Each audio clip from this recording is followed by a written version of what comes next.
Hi there, it's Dr. Shiana Reams, and I'm back to do a second video this week. I skipped a week, and so I'm making up for it by doing two in the same week.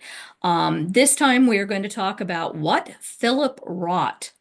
And I'm going to be kind of starting a new playlist for YouTube, for the YouTube channel that deals with some material before Alexander became king. So some of the kings before him, and of course, we're going to start with his dad.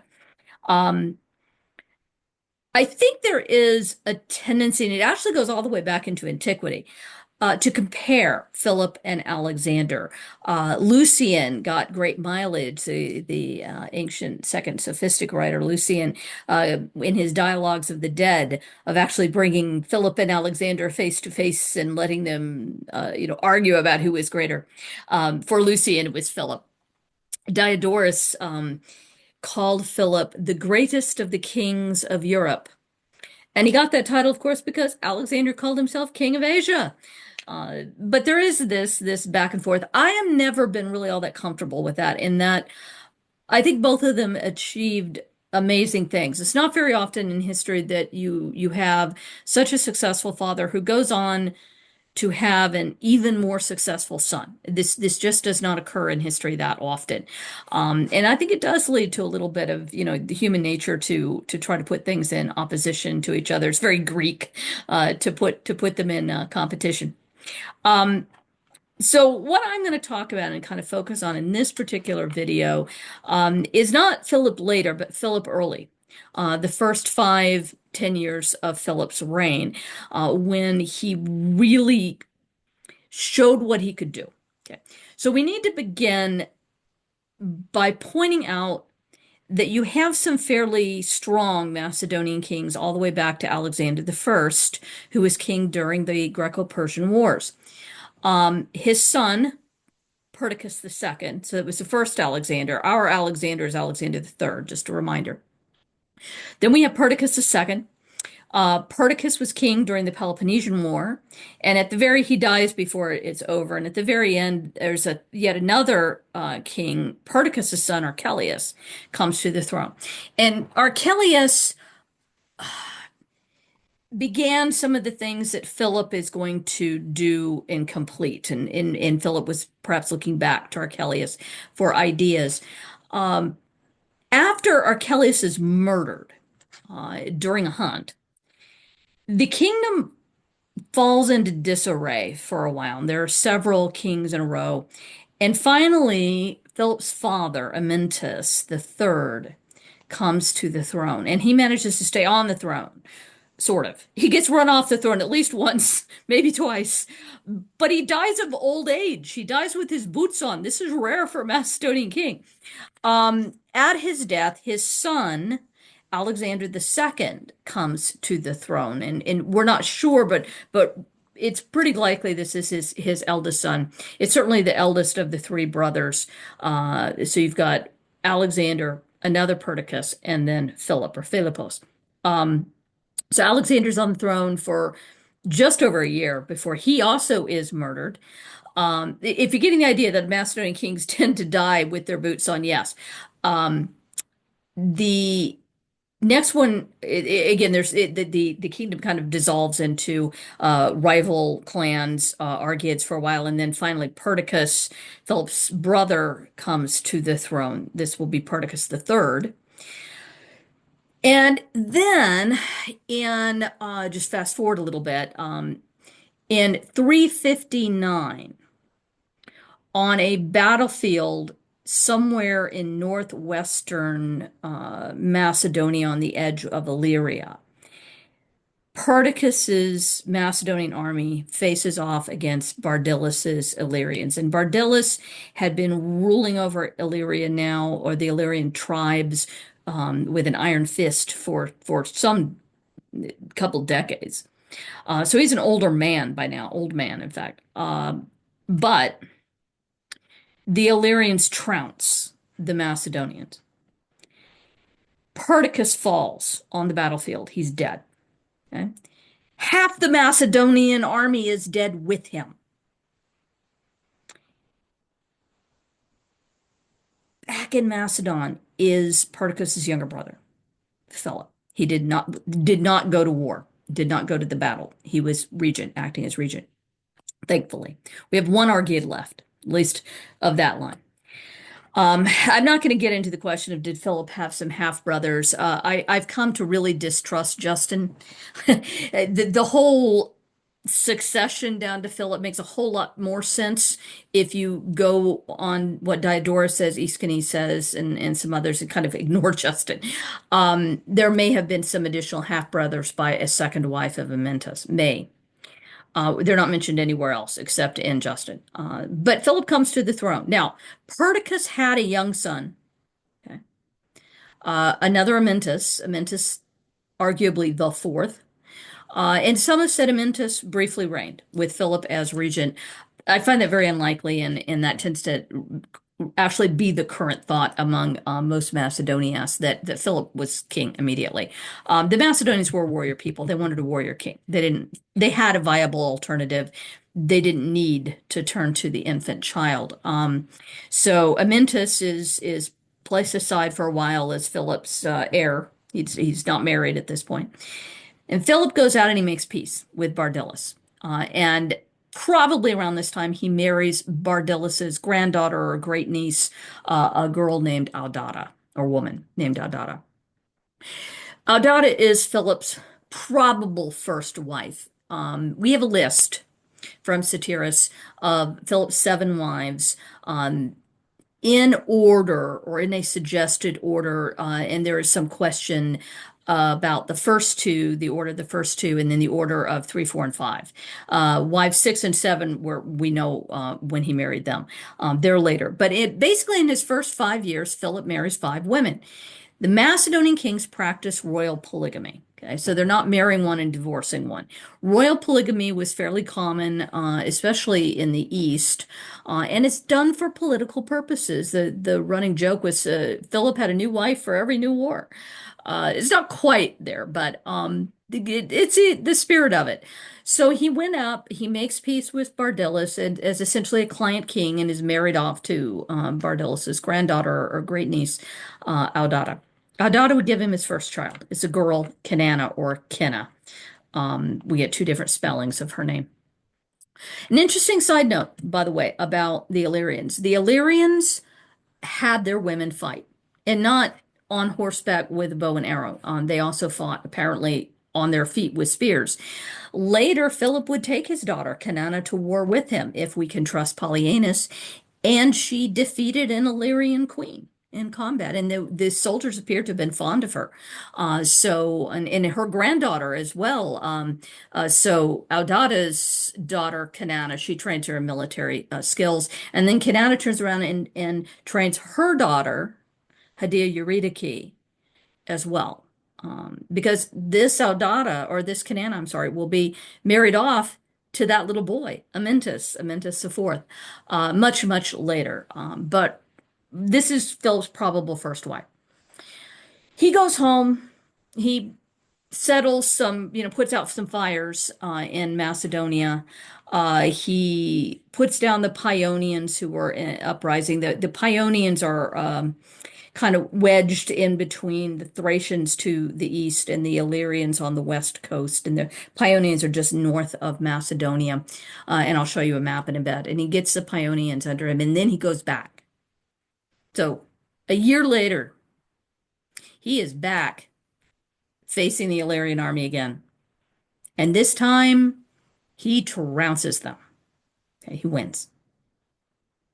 Whoa, what happened? Some would like to see the introduction of the sarissa at this time. I think that's a little early, and I believe that's the general consensus, in fact, that this is a little early for the sarissa, the long pike, that the Macedonians would become famous for. But certainly, Philip was home drilling these guys, training them with methods that he learned whenever he was a hostage during that crazy time I told you about between the death of Alexander I, and I said eventually Perdiccas came to the throne. But there was, during that time, Philip served as a hostage in Thebes, and he learned stuff, and he brought it home. And now he's defeated the Illyrian army with what he learned. So he goes back home again. He's no longer Bardilis's client king. And he marries again. Okay. Now, once more, as I said, we're not entirely sure of the order here. Some people wanted to see him marry Phila first and then Adada now. But it seems a little more likely it was the other way, that he is married to Adada to cement this alliance. Because after he beats Bardilis, there's really no reason for him to need necessarily to marry Adada. But he goes back home and marries Phila, or he may even have married her earlier. Why is he interested in Phila? Phila's from an Upper Macedonian kingdom called Elymais. So I'm going to go over now to some maps to kind of help folks get an idea of what's happening physically. Okay. So when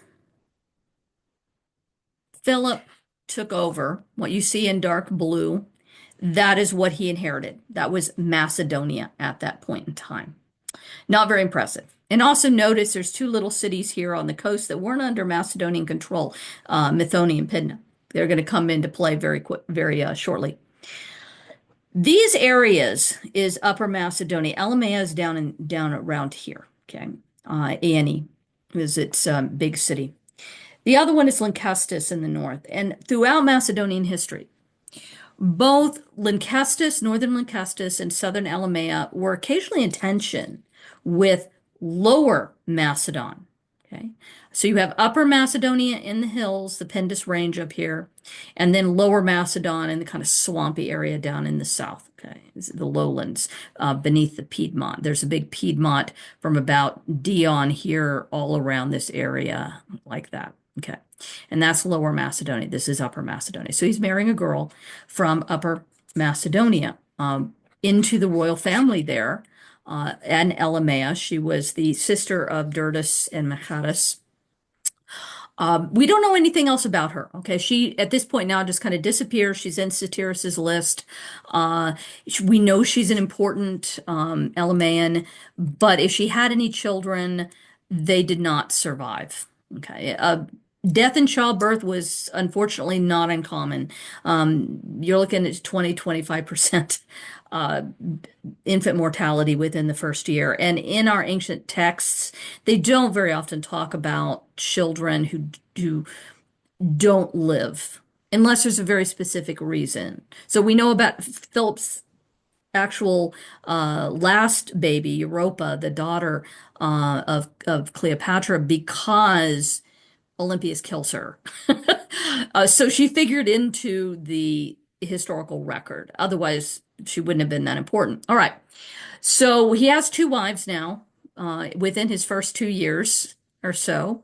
And the other thing I do want to say, one more thing about what's going on with Upper Macedonia. Around this time, Philip begins the incorporation of Upper Macedon into Lower Macedon. So these had been, again, independent kingdoms. They had a royal line in both of them. There's also another one sandwiched in between Orestes here and another Yordia. Okay. Yordia is the home of Ptolemy. Okay. He would go on to found the Ptolemaic dynasty in Egypt. So these are all these Upper Macedonian areas. And Philip starts exchanging populations. Some of our sources say he starts building cities up here. As I said in that video on Macedonian archaeology, we have badly underestimated, I believe, not just the civilizing of earlier Macedonia, but also perhaps the urban nature of the north, that Upper Macedonia, that there were cities up here earlier. Yeni is much more important in the Archaic Age than it was in the Classical era. So they already have cities, Heraclea, etc. In the north, but they may have had more villages being turned into towns, into cities around this time.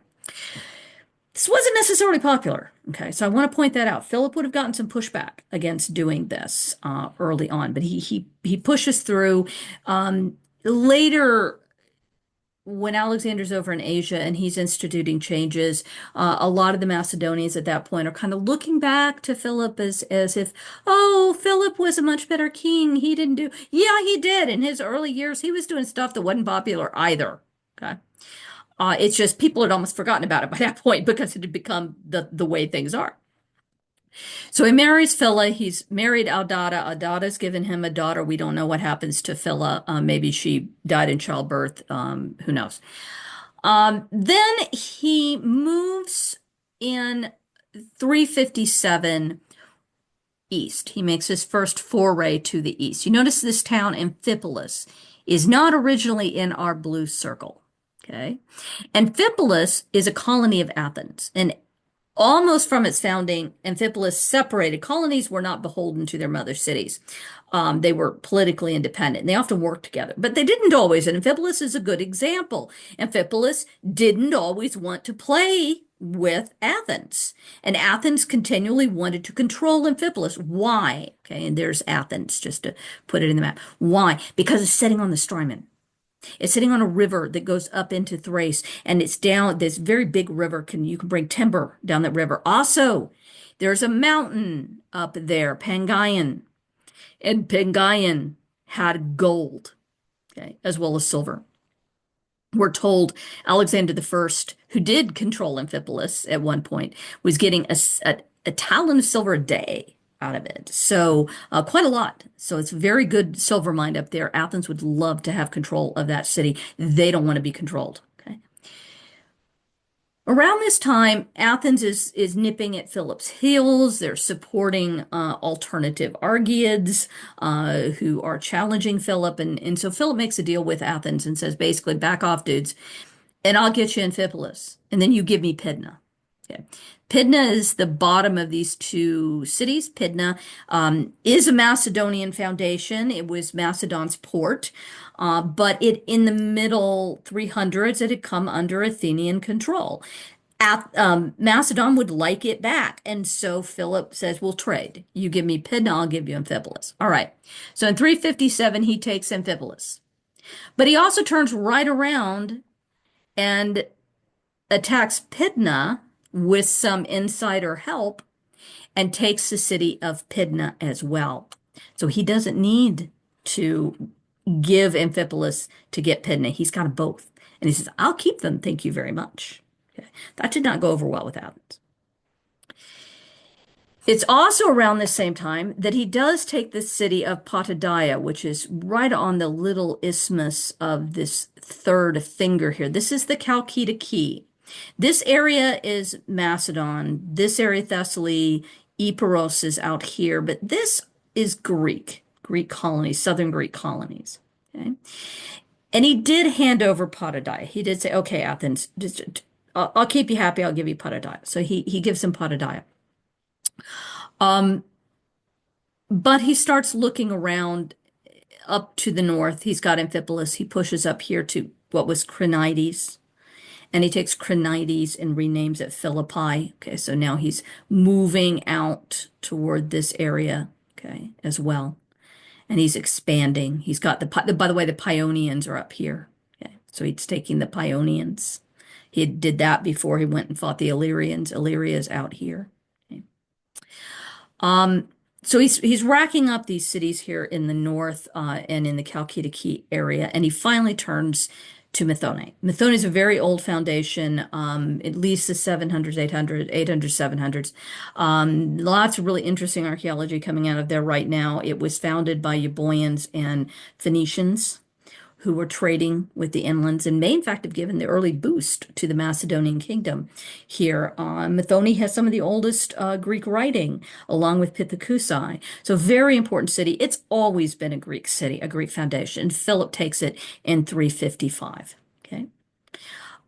This is the famous wounding where he loses an eye at Methone, and the story behind this, that he had spied through the keyhole of the door of Olympias's boudoir and saw her in the embrace of a giant serpent, okay, which was supposed to be Zeus, who impregnated her with Alexander.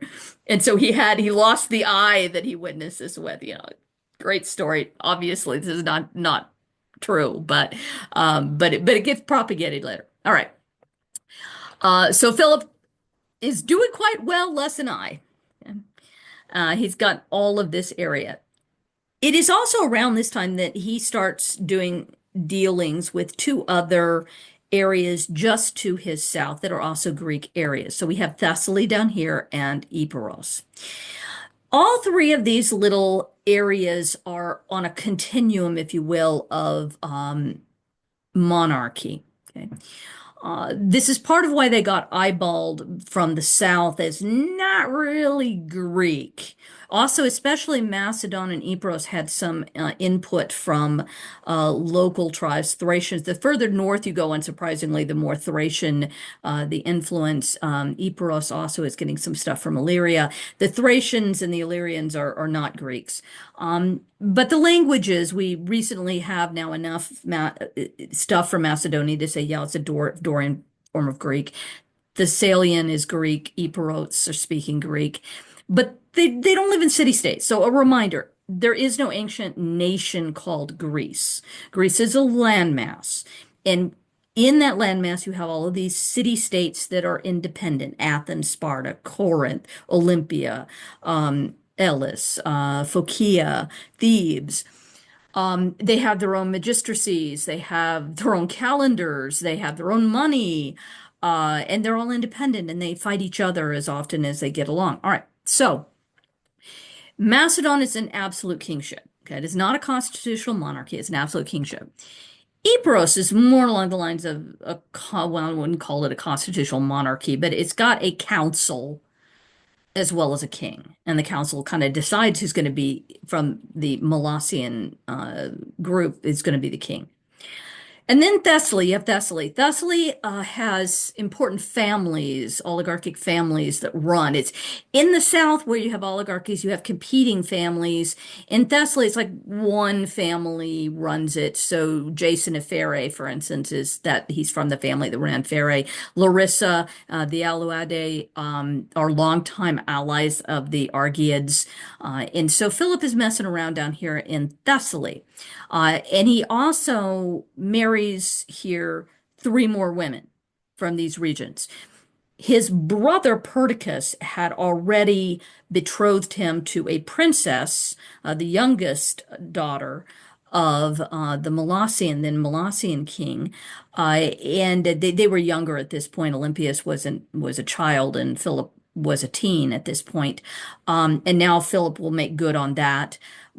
But also around the same time, all mixed up together here, 357, 358, 357, 356, right in here. He also marries, maybe slightly further along, he also marries two Thessalian women, one from Pherae in Jason's family and another from Larissa.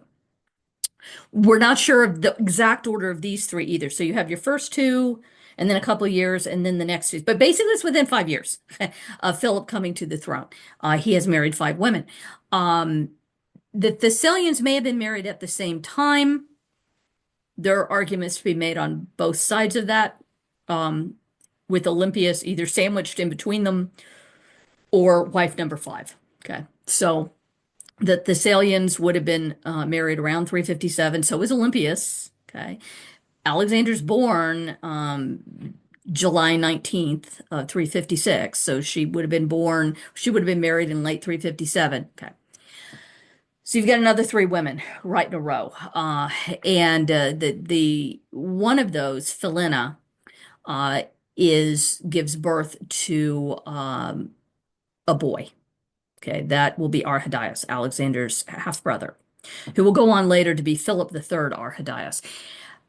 According to the stories, Arrhidaeus was born normal, but somewhere in that first year, something happened, and he had some kind of mental infirmity. We do not know what it was. We're not even really sure if he was born normal or it just took a while for whatever the problem was to manifest. Obviously, Olympias gets accused of having poisoned his brain through filtres, magic, pharmacos, poisoned him. Okay. No, she did not. There was something wrong with the child. Alexander's born around the same time.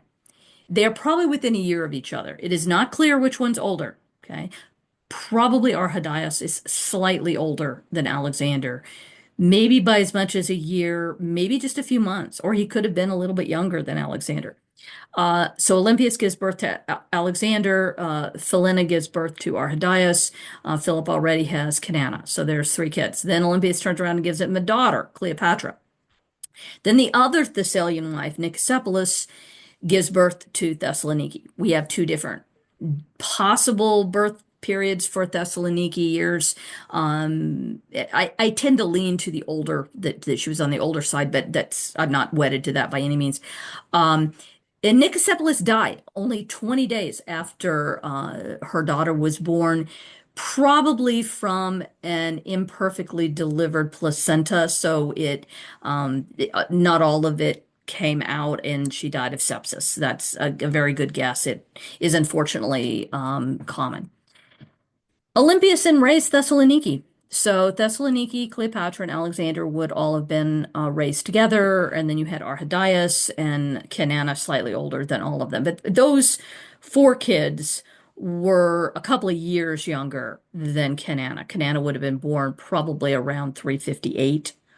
And then these others in 356, 355 with Cleopatra would be 355, 54. Then Thessaloniki probably shortly after that, 352. She could be as late as the 348. Okay, depends on what victory in Thessaly Philip named her for. Thessaloniki means literally victory in Thessaly. Cleopatra means glory of her father. Naming children this way, daughters this way, is not uncommon. All right, so that's what's all going on in the mix down to about 354. And then in 354, Philip gets his chance to enter in finally to southern politics via the Sacred War, the Third Sacred War. Greece does not do sacred war. Sacred war was a feature of the ancient Near East, but not really of Greece. I don't have time to get into why. There are three of them in Greek history, only three, and they all concern Delphi. Okay. The first one's mythical. It didn't really happen. The second, we're not sure. We don't know if it happened. The third definitely happened, and this is the one that Philip gets involved in. It actually goes back to 356. But in 354, Philip has helped Thessaly settle down. They are now kind of a client, again, not a kingdom, but a client area under Philip, just like Epirus is now under the Macedonian wing. And Thessaly brings Philip into this war, which is what Philip wanted. He's not dragged in kicking and screaming. He wants to be involved because he wants a spot on the Amphictyonic Council, which is one of the most important councils in Greece. Delphi and Olympia. Okay, both of these are the big Panhellenic sanctuaries, and Philip wants his foot in there. He wants to be part of it. So this is how he does it. So Thessaly and Thebes invite Philip down, say, hey, come help. Does not initially go that well. Okay, Philip gets beaten the first time. The soldiers are mad. They're not getting paid. Philip's down on money. He goes home, he licks his wounds, and then he comes back in 352. And that is the Battle of Crocus Field. And it is a huge Macedonian victory. And it's interesting. Philip clearly understands mentality. He's setting a mentality of soldiers. He's setting himself up as a defender of Apollo. And so he has them his own men march into battle wearing laurel crowns on their heads, saying, we are fighting for Apollo. And whatever little extra oomph that gave them, they won. 6,000 Phocaeans fell on the battlefield. Another 3,000-ish, again, these are round numbers, drowned. Okay. Philip comes out smelling like roses. Okay. So he's now on the Amphictyonic Council. He gets to be involved with the Delphic Games. All sorts of pluses as a result of this. He's a very happy camper. He uses the Sacred War when it's convenient. He also disappears from it. The Sacred War will grind on for several years after this. And Philip's almost out of the picture by the time it ends, and it kind of stutters to an end. It's repressed. Philip is good enough to put down the Phocaeans for a while, but then they come back again. So Philip goes off. He goes back to the north because he is interested in securing this northern areas, and particularly a city up here called Olynthos. Okay. So he's tweaking Athens again. Athens is mad at him because he said he would give them Amphipolis and he didn't. He kept it. He did give him Potidæa. All right, whatever. And now he comes up and he besieges Olynthos. He's been waiting for this. Okay. He isolates Olynthos. He takes down all of the other city-states up here in the Chalkida Key, kind of isolating them, and he finally goes after them. And in 348, Olynthos falls. Okay. So now we are at 10 years from Philip taking over, more or less. A little 11 years. He's done it. Okay. What has he done? Well,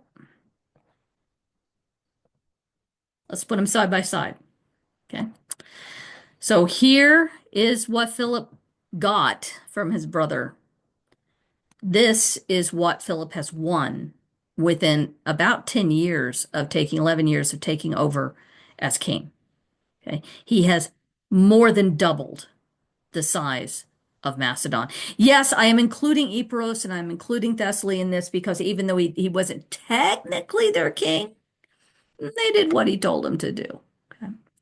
And he goes home there in 348, 47 and celebrates the Macedonian Olympics. If you see, there's a little town here called Dion. Dion is the old religious center of Macedonia. It's where the king had sacred vows with his army. And probably the Hetairaideia was celebrated at Dion.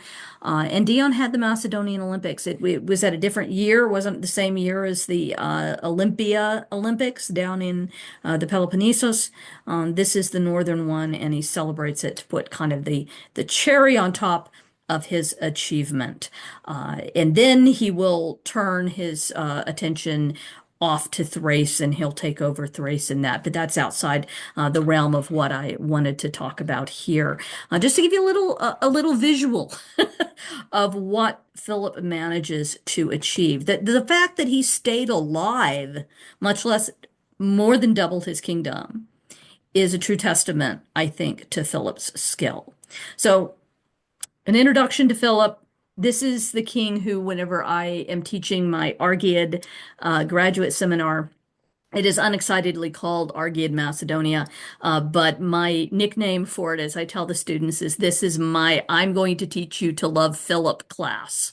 And you can see that Philip had some pretty stunning achievements in his first 10 years. So